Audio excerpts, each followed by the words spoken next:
Good afternoon, everyone, and welcome. I'm Henry Zemer, an Associate Fellow with the Americas Program at CSIS.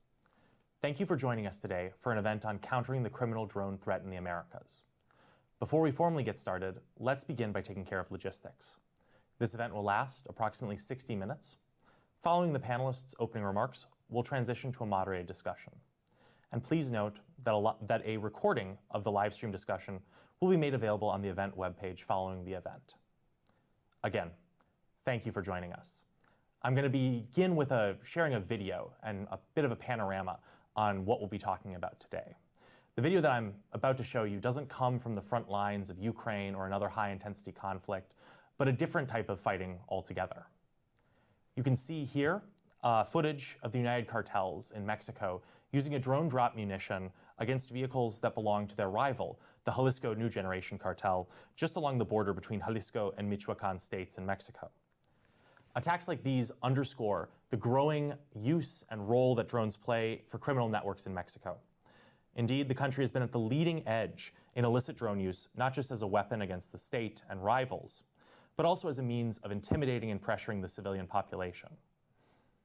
As you can see here in this graph, using open source information on drone incidents in Mexico, civilians tend to bear the brunt of drone violence by cartels, followed closely by other non-state armed actors. The level of drone adoption and use in Mexico, in fact, is so great that many Mexican cartels are currently relying on and increasing their use of electronic warfare systems like jammers in order to deny the skies to their rivals. Meanwhile, Mexican police and state security forces are left in the dust trying to catch up. By contrast, Colombia, a little further south, and another country at the forefront of the drone challenge today, has seen UAV use by criminal groups much more recently, but also seems to be evolving at a very rapid pace. Colombia, you can see here, reported its first fatal drone attack actually in the summer of 2024, when an explosive dropped from a UAV killed a 10-year-old boy. Since then, the pace of attacks has increased at an almost geometric rate. Unlike in Mexico, these drones tend to be employed primarily in state security forces, including the police and military, which reflects the different contours and shape of the conflict there. But although Mexico and Colombia stand out today as countries that are on the front lines of the fight against criminal drones, other groups in the hemisphere are steadily increasing their adoption of these systems. Most notably and most recently in Brazil, following a deadly police raid in Rio de Janeiro, the Brazilian Comando de Vermelho, or the Red Command criminal group, used drone drop munitions to retaliate against security forces. For countries around the Americas, the question of when they will face a criminal drone threat is increasingly exactly that, a question of when, not if. Finally, I want to note that the aerial domain in our conversation is not the only area where criminal groups are experimenting with unmanned systems. This summer, the first instance of an uncrewed semi-submersible, commonly referred to as a narco-sub, was seized in Colombia. The vessel was reportedly piloted remotely using a Starlink terminal embedded in the vessel. This technology seems fairly rudimentary for now, but as the United States continues its campaign and escalates its campaign of lethal strikes against alleged drug trafficking boats in the Caribbean and Eastern Pacific, the pressure is on for criminal networks to develop lower profile and more autonomous means of smuggling their illicit contraband. So with this panorama in mind, I'm incredibly excited and looking forward to introducing an all-star panel of some of the leading minds, really, on illicit drone use in the Americas. Our first panelist is Elizabeth Dickinson, Interim Deputy Director for Latin America at International Crisis Group. Her work centers around armed conflict dynamics in the country, organized crime, military strategy, and the implementation of the 2016 peace accord between the Colombian government and FARC guerrillas. Prior to joining Crisis Group, Elizabeth worked for a decade as a journalist, including roles at Foreign Policy Magazine, The National, and The Economist. Our next panelist is Dr. Robert J. Bunker, Director of Research and Analysis at CO Futures LLC. He's also a research fellow with the Future Security Initiative at Arizona State University and an instructor at the Safe Communities Institute at the University of Southern California's Sol Price Institute School of Public Policy. Dr. Bunker is also extensively published on criminal drone use and is co-editor of a really excellent book, Criminal Drone Evolution, Cartel Weaponization of Aerial IEDs, which I've got with me today. And then our final panelist is Alfonso Camacho-Martinez, National Security Fellow with the Middlebury Institute for International Studies. a defense and intelligence professional. He also leads research efforts with the Center for Combating Environmental Crime and is the author of another really excellent article that I've got with me today called "Colombia is Struggling to Keep Up with a Criminal Air Force" that was recently published in War on the Rocks. So I'm really looking forward to our discussion today, and I'm going to turn it over first to you, Elizabeth, for your opening remarks.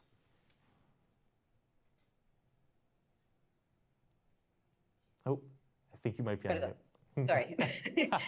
Thanks so much for the opportunity, and it's great to have this discussion today. I think it's becoming ever more pertinent, particularly here in Colombia, which is where I'm going to focus my remarks, but also along the border with Venezuela. And I think this is an emerging threat in many ways, and also in some ways an opportunity. And I think at the end, I'll touch on some of the debates that I think are very pertinent to today in places, for example, like Haiti. So I want to start with putting a few concepts on the table. And the first one that I think is fundamental to understanding how drones have reshaped the conflict in Colombia is to understand that for many decades, really, the security forces in Colombia depended on their ability to maintain a monopoly of the airspace. And that was perhaps the fundamental advantage that allowed them to push the former FARC, the former Revolutionary Armed Forces of Colombia, to a point of tactical stalemate in which they finally negotiated an exit to the conflict. That has changed with the advent of drones, not just because of their ability to attack, but particularly, and this I'll discuss it in more detail, I think an equally important component of the drone threat is the ability to conduct surveillance by armed and criminal groups who no longer require a perimeter, for example, around their activities, but can instead use drones to move and prevent attacks from the military and the police. So, I want to start, and I should have said at the beginning, so Crisis Group is a conflict prevention organization. Our work is focused on really engagement in the field, going to the places that are most affected by these threats. And so my comments really will focus in that regard, what we've seen on the ground, and how we feel particularly that this threat is affecting civilians and changing the way that civilians are affected by the conflict. And this is true in Colombia. It's also true in Ecuador, where drones are an emerging threat, and along the border with Venezuela. And interestingly, one of the things that we note in Colombia, as Henry mentioned, the advent of drones is relatively recent. And I think it's quite interesting that the threat of drones is in part because they're not very sophisticated. So these are weapons that are not well targeted. They're not well developed. They don't take a lot of expertise. They don't require a lot of technical capacity. And that's sort of good news and bad news. On the one hand, it's good news in the sense that they can't strike yet extremely specific targets. But it's very bad news in terms of collateral damage, because essentially armed and criminal groups today, the drones that they're using, do not have the capability to specifically direct attacks, for example, against military forces, meaning that civilians are highly affected. We had an incident just last week, for example, where drones were attempting to attack a police station in Cauca along the Pacific coast. They ended up destroying 30 houses and causing about 450 families to flee from the area. So the capacities that we're seeing on the ground right now, interestingly, I think are frankly a fascinating lesson in criminal learning, not just from direct interactions, but from criminal groups literally watching the news.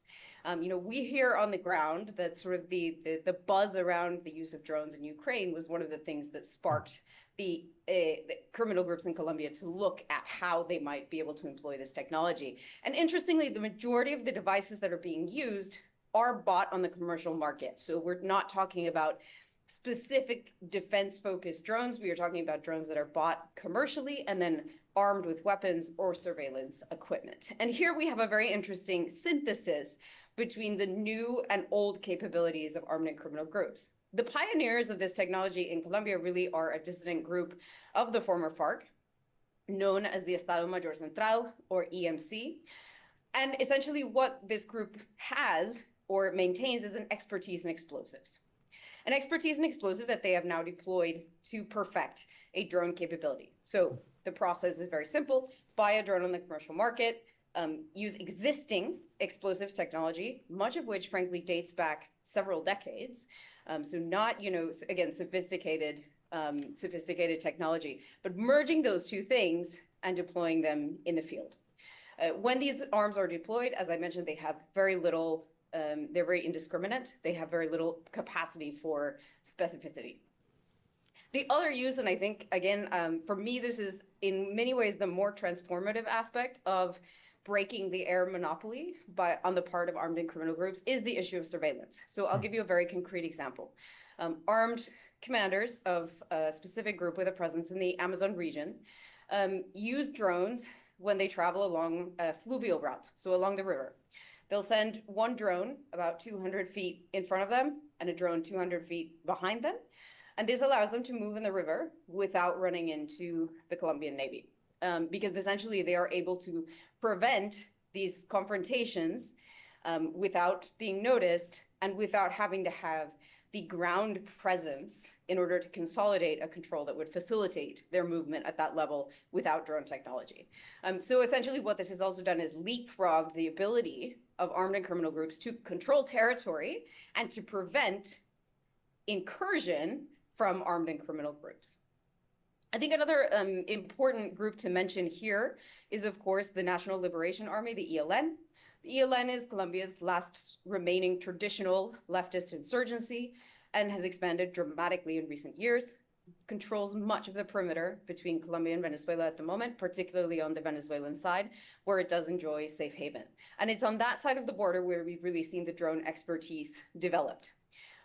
While there has been some sort of support to that expertise, for example, using Iranian technology, interestingly, the ELN has found that it is more efficient for them to buy commercial drones and arm them with the same explosives that they also have been using for decades. So in some cases, this access to sort of better technology doesn't actually serve the criminal purposes that they're looking for. The ELN has today developed capabilities to use drones on a much larger scale than I think we take into account, particularly when we're thinking about border threats between Colombia and Venezuela. The group probably has the capacity, for example, to swarm a military base in a way that the Colombian military would very much struggle to respond. The ELN has also recently been able to access anti-drone systems, which the military itself does not have. So that brings me, I think, to the sort of conventional side of the drone threat. How have the security forces in Colombia responded to this very alarming increase in asymmetric attacks? And here, I think the military has really found themselves in a tight spot. One of the challenges is, of course, that states, unlike armed and criminal groups, have processes and transparency around procurement. And it has been very difficult to procure anti-drone systems in a way that is efficient and rapid enough to keep up with the way that the technology is developing in the field. So at the moment, the anti-drone capabilities of the security forces in Colombia are extremely limited. Extremely limited by the fact that these anti-drone systems are very costly, but also, again, that they're being outpaced by technology.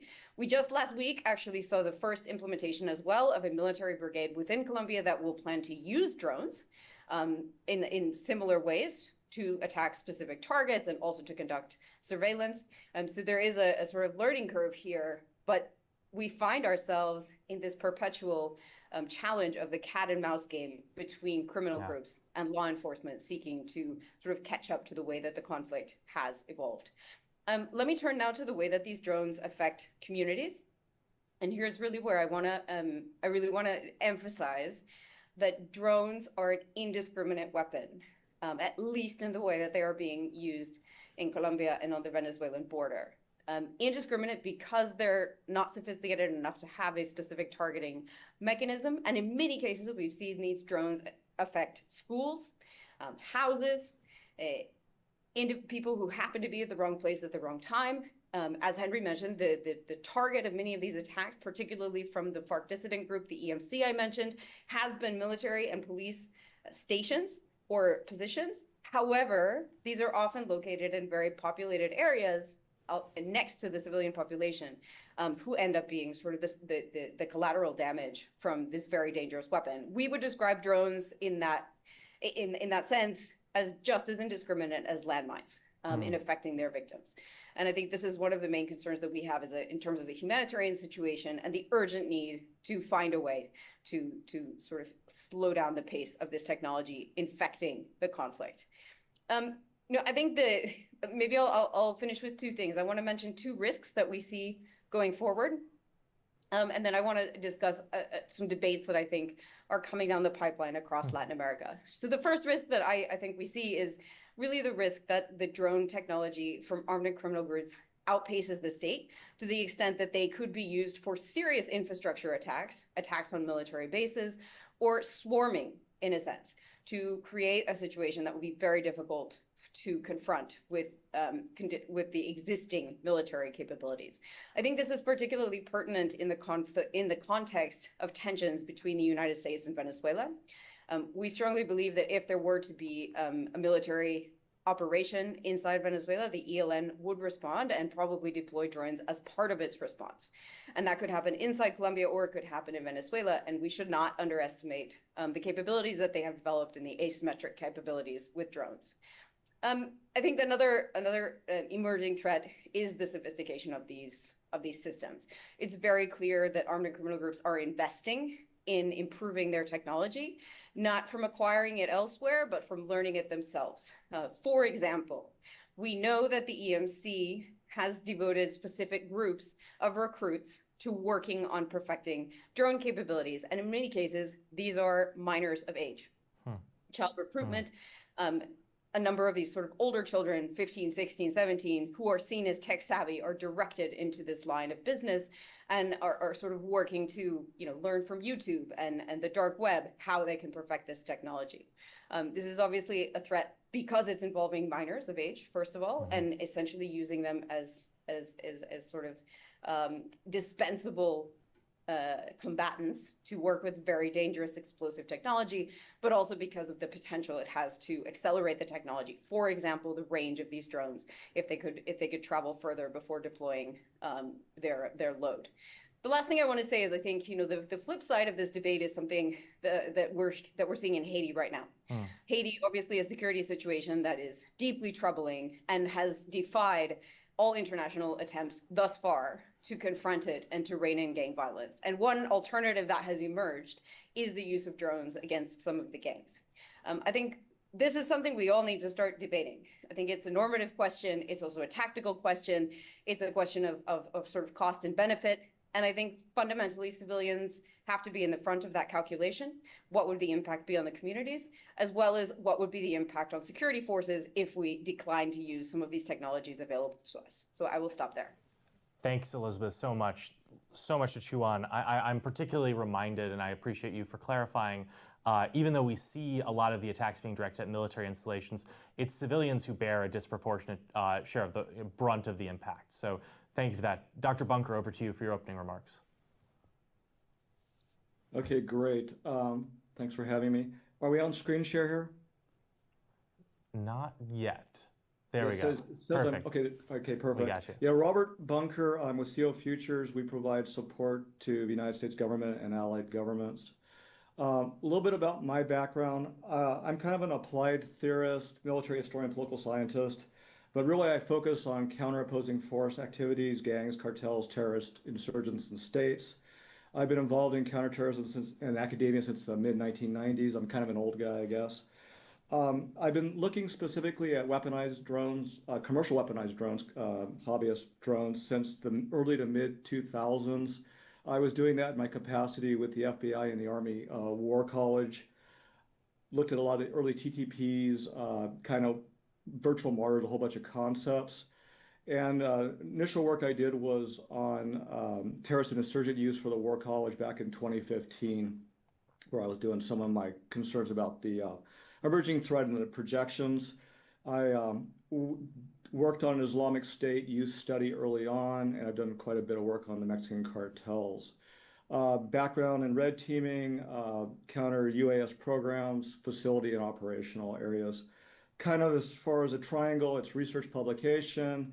I've been involved in field exercises and vulnerability assessments. And then also the last couple of years, we're doing a lot of training for the military and law enforcement on threat and response training.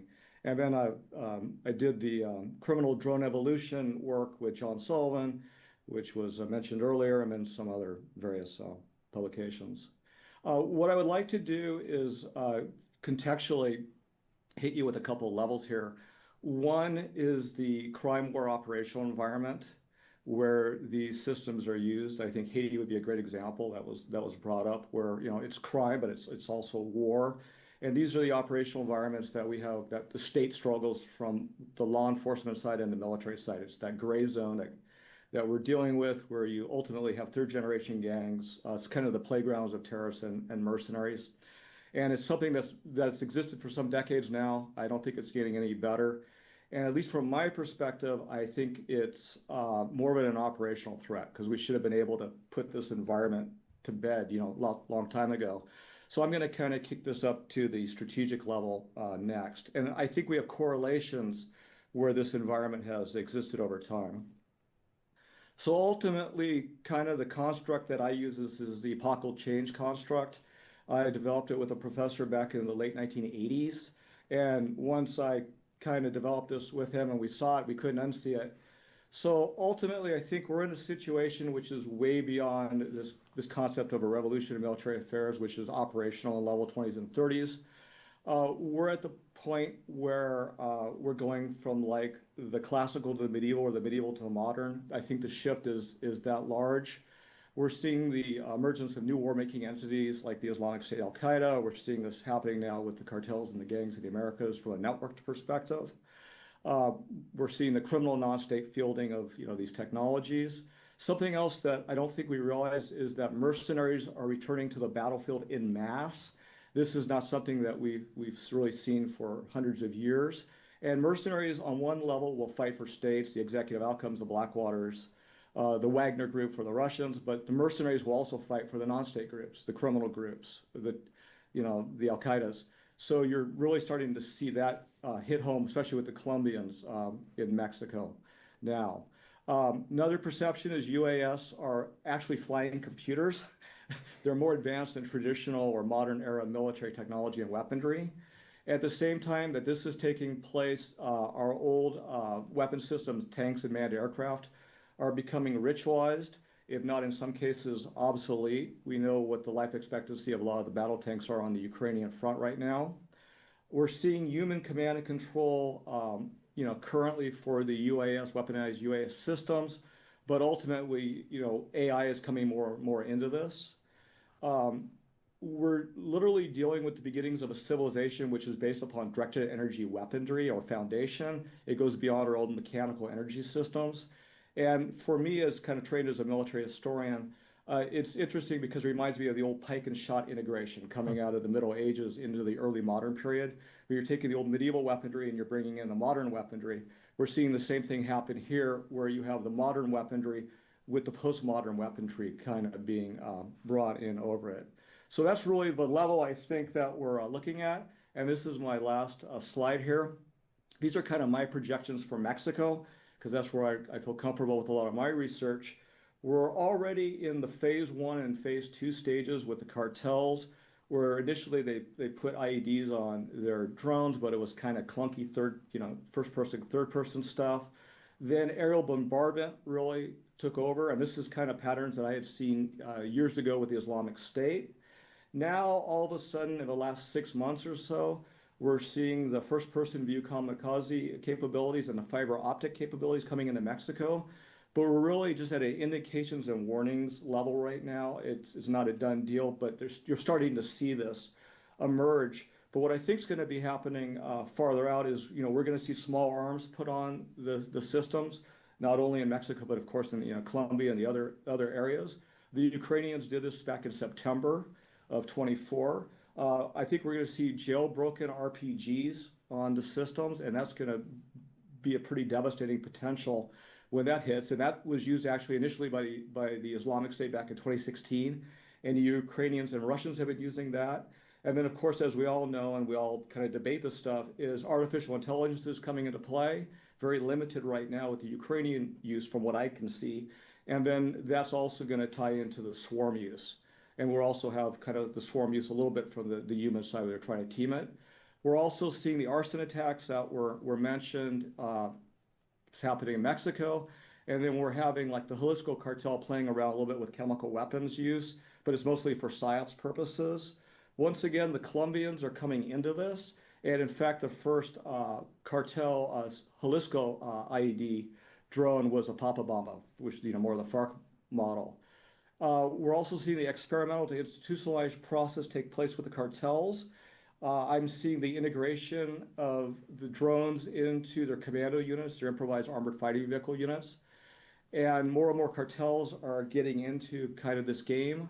Back in 23, the Jalisco cartel set up the first dedicated drone unit. And now it looks like maybe the Scorpion group from the Gulf cartel may have actually set up their own group also. Ultimately, we're going to see, I think, more and more of this proliferation, and we're going to need kind of a Western Hemispheric response to what's taking place here. And I am done, folks. Thanks so much, Dr. Bunker. Again, lots to discuss. I'm going to ask you about fiber optics soon. Alfonso, over to you for your opening remarks.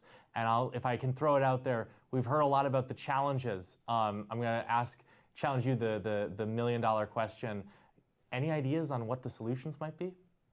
But over to you. Absolutely. Well, thank you all. Thank you to Elizabeth and Robert, and good afternoon. And Elizabeth and Robert did an excellent job covering the security landscape. So I think I will focus on why the escalation happened, Colombia's response, what the regional enablers are, and then what needs to happen, what I think are possible solutions. And really what we've seen is over the past 18 months, a pace of adaptation that is extraordinary. It's very, very fast in Colombia. It moved from an experimental tool to a central component of insurgent criminal operators. Robert was mentioning Cartel Jalisco having organic components of their groups. This is also true for Colombia. There's several dissident groups that now have organic components, just like the Colombian army has a new battalion for drones. They also have this units that are embedded in their broader schemes. And I think that this is a big challenge. Yeah, just like Robert mentioned, there's a big overlap of crime and war, and there's a reabsorption of new criminal know-how that is combining with the old. Drone and explosives expertise are mixing, and that's a really good example of that combination.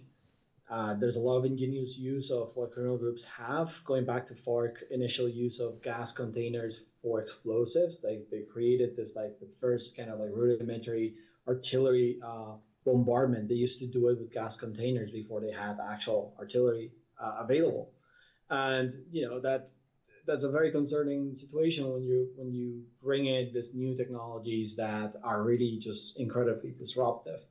So when we look at why this escalation happened, I think the first step is there are permissive conditions coming from the past Total ceasefires that allowed for a lot of this proliferation, a lot of this growth of criminal economies, which we can now map this growing criminal economies directly onto map drone incidents.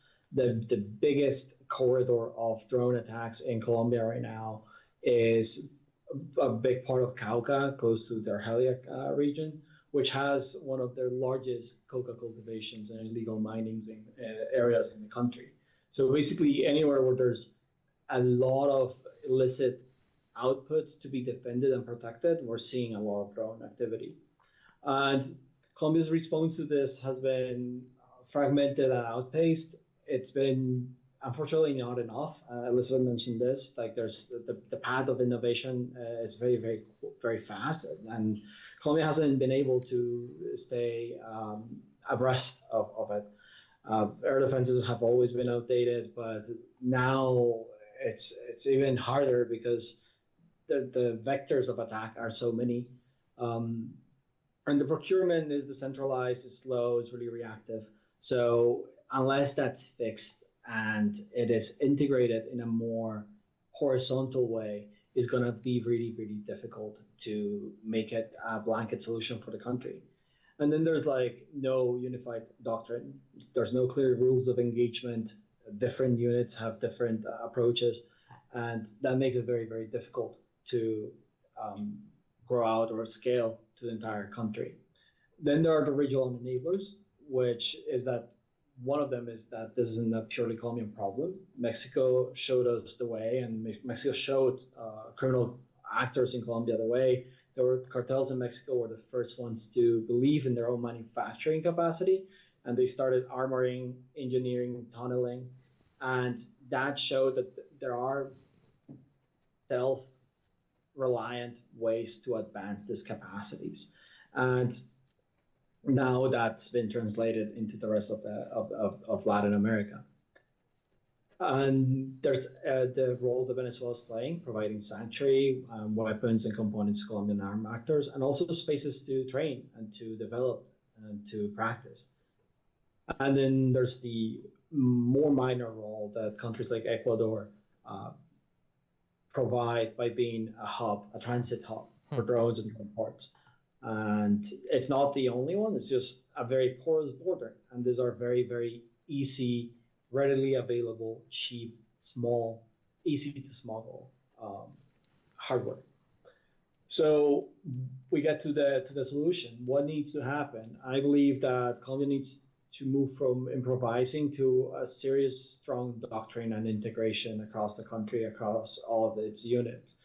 Creating a unified counter-drone command could be a good start that could integrate across Army, Air Force, National Police, and Navy. And I want to stop with the Navy for a second, because what we've seen is a concerning development of the increase of range of payloads. Before, if you're Navy and you're out at sea, you could be reasonably protected from explosives or attacks. Now that could start to change. Like this range that was previously limited by conventional ammunition and conventional delivery systems is starting to be expanded by the ability of drones to be integrated to this different scenarios and different domains. The second thing I would suggest would be the acceleration of procurement. It takes a long time for contracts to be signed, for agreements to be inked, and for them to be integrated across forces. So, for example, one of the battalions that is in charge of counter drones, it's located in a single area of the country, and it has to tour around the country to counter the threat. If it was integrated into each unit, it would be far more effective and rapid to respond to this type of threats and to evolve with them, because each region has different requirements based on geography, temperature, and different needs. And the third one would be developing clear rules of engagement, giving units more legal clarity and a clear professionalized training that can help, again, brigades specialize and have different specialists that can talk to each other, but that don't depend on a single central command to operate across the country. And I think I'll stop there. I think that those are my thoughts for now, and we can move over to the next section. Thanks so much, Alfonso. The need for integrated command and control, I think, is well received. It's notable the United States itself is kind of struggling with this, or trying to make some movements there with Joint Task Force 401, the new counter-drone task force. Look, lots to unpack here. I'm going to begin with a question for Elizabeth based on something you mentioned in your remarks, which is, I think there's a strong temptation to fight fire with fire when it comes to drones, UASs. That is, if the cartels or the criminal groups are using them, then the state needs to use them too. And so with that in mind, we're seeing increasing numbers of state police forces and armed forces using weaponized drones. But without the appropriate regulations and rules of engagement, as we've all discussed, unrestricted drone deployment could increase the risk to civilians and non-combatants. I'm thinking in particular about Haiti, where we've seen a real spike in the government, like you mentioned, and through kind of Eric Prince and Vectis strategies, deploying drones in a heavily urbanized environment. What types of trainings, tactics, procedures, and reforms are needed for Latin American security forces to incorporate drones? No, thanks so much for the question. And I really want to echo Alfonso's point that the rules of engagement are critical in here. And I would argue that they should be led by the two principles that all operations, frankly, are led by in Colombia under international humanitarian law, which is precaution and proportionality. Of course, the calculation needs to be made in all cases to take the maximum level of precaution possible to avoid civilian casualties, and also proportionate use, which is to say that proportionate to the threat at hand. I think that these rules of engagement are very important on the battlefield. I also frankly think that they're important in the market itself. Right now, it is extremely easy to acquire drones. Really one of the main obstacles is the supply of drones and sort of production, getting enough of them. But I think that the sort of barriers to acquiring drones, or the sort of checks that are in place, maybe could be strengthened. I want to make sort of two points that are related, and I think there is a risk here too, that security forces sort of swing the other way and over-respond to drones. And I think we have to keep in mind that the use of drones by armed and criminal groups is always a cost and tactical calculation. There are many cases in Colombia, for example, when drones are not used. It's conventional weapons, it's conventional explosives, because that still has a larger payload. Armed and criminal groups have a deep capacity to penetrate installations, for example, attacks on military bases. The majority of those attacks continue to be with conventional weapons. So I think we have to, again, have some proportionality as well as in our response to it. Having said that, I think that where we are today in Colombia, certainly in Ecuador, in the border with Venezuela, we should consider that the use of drones by criminal groups today is in their testing phase. They are still figuring out how to use this technology, and they will get better at it, and they will expand its use, and they will deploy it in more lethal and alarming ways. So I think we have to anticipate that curve of innovation. And these are all the calculations that I think are required in a discussion about the rules of engagement and sort of the state policy that can constrain the risks from this very real threat that will not be contained completely. Thank you. That's actually a bit of a jumping off point in my mind for Dr. Bunker. You recently put something out about Mexican cartels' use of fiber optic drones. Obviously something we've seen in Ukraine extensively as a means of evading electronic warfare. But in this idea of drones being in their testing phase, autonomous systems being in their testing phase, I want to ask you, first of all, why are we seeing fiber optics being used? And then linked to that, we talk a lot about the lessons Ukraine has given criminal groups. What are sort of the innovations that criminal groups may be giving the world, if that's a way of putting it? Yeah, on the fiber optics, the reason they developed was because of the RF defeat environment, the counter-UAS environment, where you're able to, break the link and make the drones not, ineffective. So basically, the workaround, for me, it's interesting. It reminds me of the old Sager missile or TOW missiles, from decades ago, where it was a wire guided. And in this case, it's fiber optics informational, but basically you bypass the radio frequency side of this, and you have a direct link.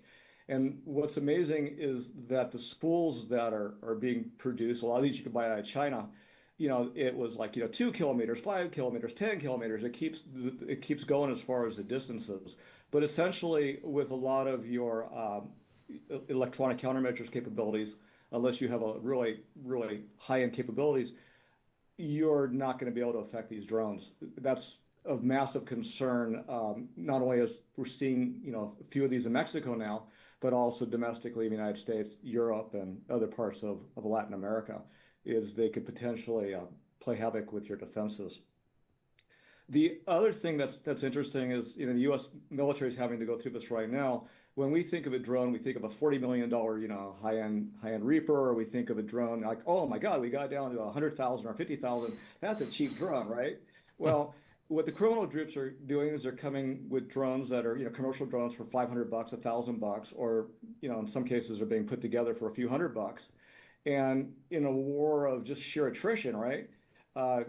You basically can't stand up to this. So it's forcing all the military systems of the world to rethink this, and that's why we have the U.S. programs now where we're trying to bypass these expensive systems. It tells you that cheap and effective is good enough, right? It doesn't have to look pretty. It just has to work. And if it works in mass, then you have an advantage. And right now, I think a lot of the states of the world are on the back foot now with what the criminal groups are doing with these systems. And once again, this ties into the shift from the modern to the postmodern world. And we're only talking about aerial drones right now. It's going to be naval drones, land drones. You're going to have drones that are go multi, they're going to be, basically drones can be in the air 1 minute, it's going to be on the ground the next minute, or, combinations. You're dropping the dogs off over the fences with the flamethrowers and the machine guns or whatever else. So this is very much at the beginning of this whole weapon system life cycle. And it's going to be just more to come. Yeah. Speaking of which, we've been discussing a little bit or alluding to something that I'm very interested in, which is the drone supply chain. How these groups are getting their hands on this equipment. So Alfonso, I mentioned this a little bit in the pre-show, but I'm going to go to you. I'm going to go to you now, which is, it seems unclear to me always exactly how what the criminal drone UAS supply chain looks like. I'm wondering, could you give me a sense of what you're seeing in your research? Is it as easy as going in, buying a cheap one off the shelf? Are there more sophisticated trafficking routes, some that we've seen sort of with firearms trafficking in the region? Well, yeah, the reason why it's so fuzzy and difficult to figure out is because the routes that they take are many, and they really are fairly obscure. So there's one. The obvious simple way is you just buy one off the shelf. You can even order them on Amazon if you're in Colombia, and before the minimus exemption expired, then it was a lot easier. Still easy in Colombia, but it was fairly easy to get them. It's still easy to get a $200 drone or a $500 drone, a DJI, which is the most used drone in Colombia right now. A quadcopter that can drop a grenade or a mortar shell and just, go at it. But there's also better, higher latency drones that are also acquired. And these are acquired via Venezuela, via even Brazilian contacts. And it really depends on what each commander of each small unit is able to procure. So that's why it's so difficult. It could be something as simple as they have someone that they know that can just get it to them, or they're able to pay a premium to be able to get a higher-end drone to conduct a specific mission. But then we also have the cases of the way more sophisticated drones, which are the semi-submergible we saw with the Starlink antenna, right? That's a big investment. That clearly went a lot of thought, a lot of engineering. There was a dry dock or a made-up makeshift dry dock where they developed this, and that tells us that this is not the first time that was developed. That thing could float and could go at decent speed, and it was connected. Its antenna was working. So, how many other times did it just achieve its mission? Was that the first trip? Are there twins? Are there better options now that were developed? And that is a combination, right? That wasn't gotten off the shelf. That was a combination of long-standing indigenous developed capacity of building the semi-submarines, and then incorporating software, and then incorporating other technologies that are all of a sudden much cheaper and accessible. I think that's the concern to me. When Robert was mentioning the role of AI, that's another concern. AI is going to become cheaper and cheaper for everyone. You can download a lot of this computer vision systems or other type of electronic warfare recognition systems and just upload them. And if you're able to connect a Starlink antenna to a relatively sophisticated semi-submergible that can make a transatlantic voyage, then you're able to integrate this stuff. And that's where I'm concerned. So to answer your question, the sourcing is wherever they can get it, with a combination of integrating their long-standing know-how in engineering, fabrication stuff. And as Elizabeth said, a lot of these groups are very, very competent explosives handling, and that's another thing they've integrated into this. So, miniaturization of a payload is not necessarily easy, and these groups are getting better and better at that. I want to dwell on this for a second, or the sort of penultimate comment you made.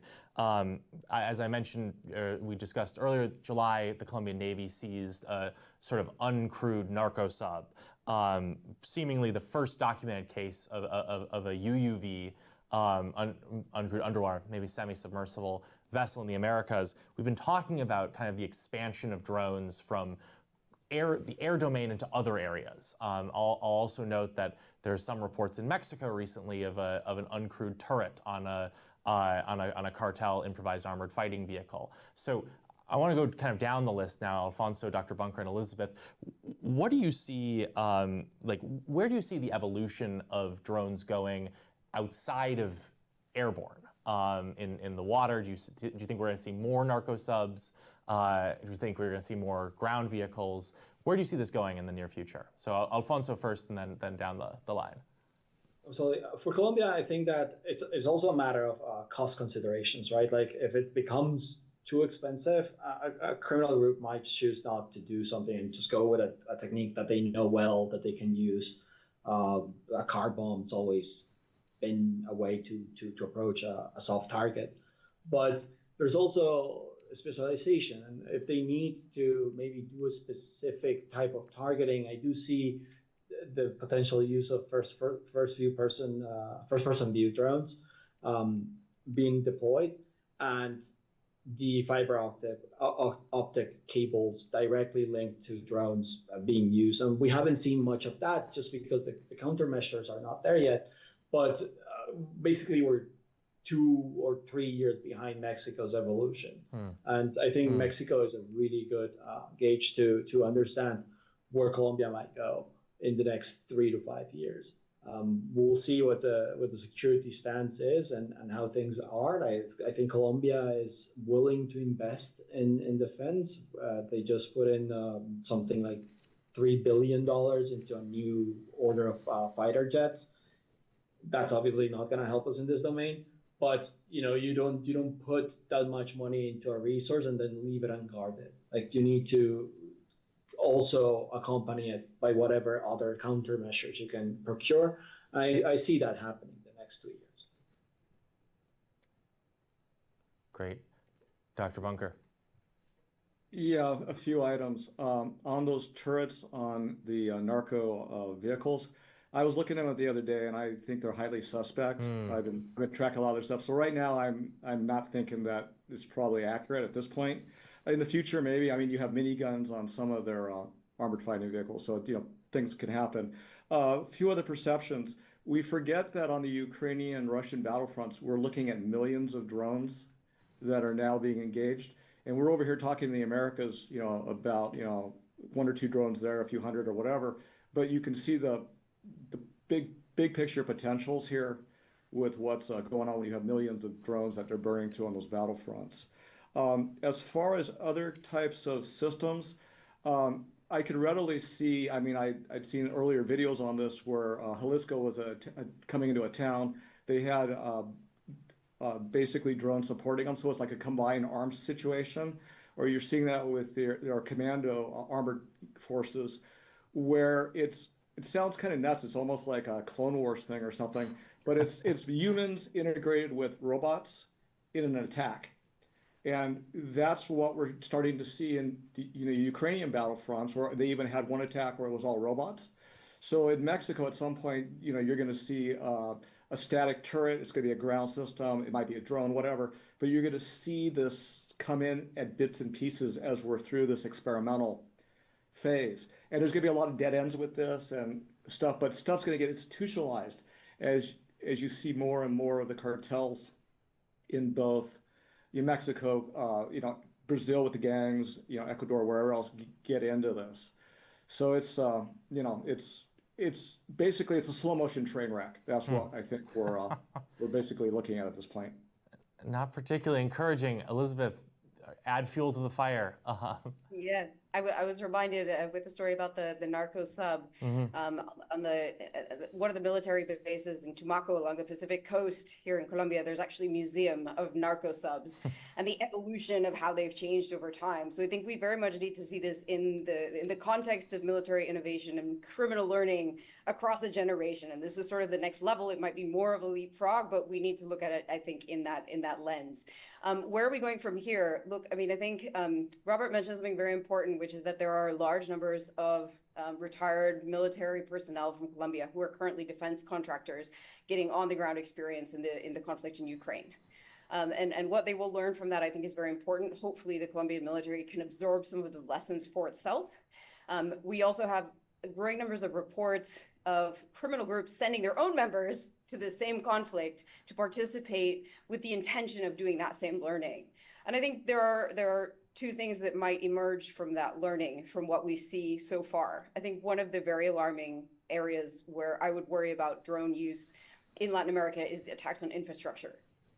We have seen that particularly groups with a professed political intention have escalated their attacks on, for example, power stations, cell phone towers. This has happened in Colombia in recent years, where there are attacks on, they down a cell phone tower in a certain area, or they cut off power in Medellin temporarily. And I think drones are an alarming area where we should watch in that regard. I think the other one, and I said this at the beginning, but I really want to double down on this point, which is that for me, surveillance is one of the very alarming uses of drones that is invisible. We do not see the sort of we don't see the confrontations that are avoided, but drones are making it much easier for these groups to avoid, for example, not just patrols, but special operations, capture operations, incursions into area from one group to another. This essentially gives them visibility and a level of prevention and preparation that can facilitate things like ambushes when the military or the police attempt to undertake an operation. And we could see very high casualty rates because of that. And we won't see the drone part of that, but it's a fundamental piece of the picture. Thank you all for that. This next question is for anyone who's interested. We've been talking a lot about Mexico and Colombia as again, the countries that are on the front lines of this drone battle. These are two countries which also currently, if you've been following the news, have a bit of a testy relationship with the United States. Mexico, of course, is concerned that the U.S. would use unilateral military force within its borders against the cartel, touching up on a lot of historical sensitivities. Colombia, the Petro-Trump feud, spat, has been quite dire, although it does seem like kind of the day-to-day cooperation remains somewhat healthy for now. I'm curious, in your opinions, what can the United States do, or how could the United States better partner with Latin American allies on counter UAS? And what do the countries of the Americas need to ask from the United States to help in the drone fight? So whoever's interested in hopping in on this. I'll talk. Reminds me of the old counter IED programs, counter suicide bomber programs, where the United States is really starting from scratch in some ways. And it's the same thing with our allies in Latin America. So it's establishing those programs, the training, and also it's the counter programs, but it's also the blue site programs, and you want to have them integrate back and forth. But you have to red team what you're doing. You have to look at second order effects, because you could actually make the situation worse if you bring in some technologies. Then you could be forcing fiber optics to come into this or something else to come into this. So it's basically going to be programs trust, but it's going to be working together, because this problem's not going to go away, and it's going to have to be intra-American type cohesive situation for both law enforcement of the countries and also the military. I mean, ultimately, we want the law enforcement groups to respond to this. We don't want the military groups to respond to this if we can help it. But the law enforcement groups are going to need the military support in these endeavors. Elizabeth, Alfonso, any other takes? I would add that there's a model of integration that's worked in the past that's very enduring. For example, during Plan Colombia, Colombia received around 100 UH-60s, Black Hawks, which became part of those became AH-60s, special derivative to attack. And that wouldn't have happened without US help and integration, both at the procurement level, at the operational training level, at the tactical training level. And that deep embedding lasted for more than 20 years. And we were still embedded to a degree that I don't think Colombia could fully function without US help in certain components of this. And another one is that comes to mind is the Lanceros course for special forces that was developed by US Rangers, and it's an equivalent course. And if you are able to develop a similar thing for drone operation, for drone counter operations, where you have members of the military being able to transfer their skills and being able to learn the US and go back and have that constant process and a constant pipeline feeding that to the front, I think we would advance very quickly once we get like 2 or 3 cohorts back to the country. And that's happened in the past and it's worked very well. I think that's a very good way to integrate both countries. All right. Maybe I would just add, I think that one of the interesting things about this particular phenomenon is that the learning can go both ways. The US has not had an experience of being attacked by drones the way that European countries are now experiencing around the conflict in Ukraine. And I think this is a space for a conversation where not only can the US help provide that strategic edge, but Latin American countries can also feed back lessons about how they are learning about how these drones work, what sort of logic is behind an attack, what's the best way to respond to it, what is the civilian fallout, what are the risks for this escalation, particularly around things like infrastructure. And I think that relationship of a two-way exchange is very important, particularly in such a tense geopolitical context, to have in mind that this would also benefit, I think, US security interests. Thank you. Thank you so much for that. We're pushing up on at the end of time here. So for my final question to all of you, and we'll just go down the line again, I want to ask you to put yourselves in the shoes of a country in the Americas that's not currently facing a large-scale drone threat, and to make maybe one recommendation that you would say for how they can future-proof their posture against this UAS challenge. So I'm going to start. With Elizabeth, and then we'll go Dr. Bunker and Alfonso. Goodness, that's a hard question to start on. I'm going to give you a hard and unsatisfying answer, which is that I think the only way to prevent this threat from happening is to get a hold of the security situation more broadly, because where there are criminal groups, they will access this technology because of the level of interconnectedness that we see through the region. So I do think that it's going to be a matter of addressing the fundamentals. And I would invite listeners, for example, to check out a report that we just published on Ecuador about the importance of complementing a military approach to the growing criminal threat there with social programs, with interventions that really address the sort of fundamental factors that continue to recycle violence and facilitate criminal cooperation across borders. Do your homework and understand what's going on. Look at the lessons learned, hopefully learn from others' mistakes and don't make your own. But ultimately, you're kind of in a honeymoon period right now. Use that time wisely and learn about what's taking place here. Couldn't agree more with use your time wisely, build your regulation, future-proof your institutions. And if you miss the window, then try to mitigate the problem. If you have small drones come in, don't let medium-sized drones come in and start making the problem bigger. When you still have small problem, try to contain that. Well, thank you all so much. I'm sure we could have talked for 2-3 more hours about all the dimensions of this conflict, but Elizabeth Dickinson, Dr. Bunker, Alfonso Camacho-Martinez, thank you all so much for being with us today. I want to also extend a debt of gratitude to our streaming and broadcasting team here at CSIS for running an excellent event, and as well to another special note to all the open source analysts on our panel today, but also doing the good work to share knowledge about the criminal drone threat, document it, and raise awareness of this. So thank you for joining us, and I hope you'll stay tuned for more coverage out of CSIS.